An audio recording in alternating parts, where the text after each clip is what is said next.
batandukanye benshi cyane bazi kubabara. Hari abo ugisha inama z'ukuri bakagufasha birenze cyane, hari n'abugisha inama bakakuyobya, n'abagira inama mbi baza kure. Abakora ibidakwiye mana mbabarira, ndakwinginze wowe usumbije bose. Abantu bose ndashima cyane, bakoze neza wowe mureba byose, kandi Imana imbabazi ziruta byose. Abamemukiye nabo uzabafashe, abantu beza nibo ndateka, bose bafite umutima mwiza, banzanye imbere y'igihe cyose, nibo nzashimira kubw'Imana.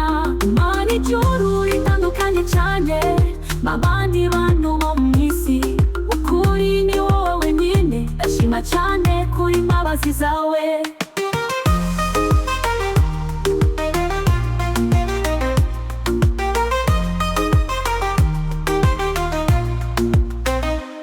Hari abo bakora ibidakwiye, Mana jya ubababarira rwose. Imico myiza isaza nyuma, turi muri gahunda y'ibyiza. Abantu bose ndashima cyane, bakoze neza.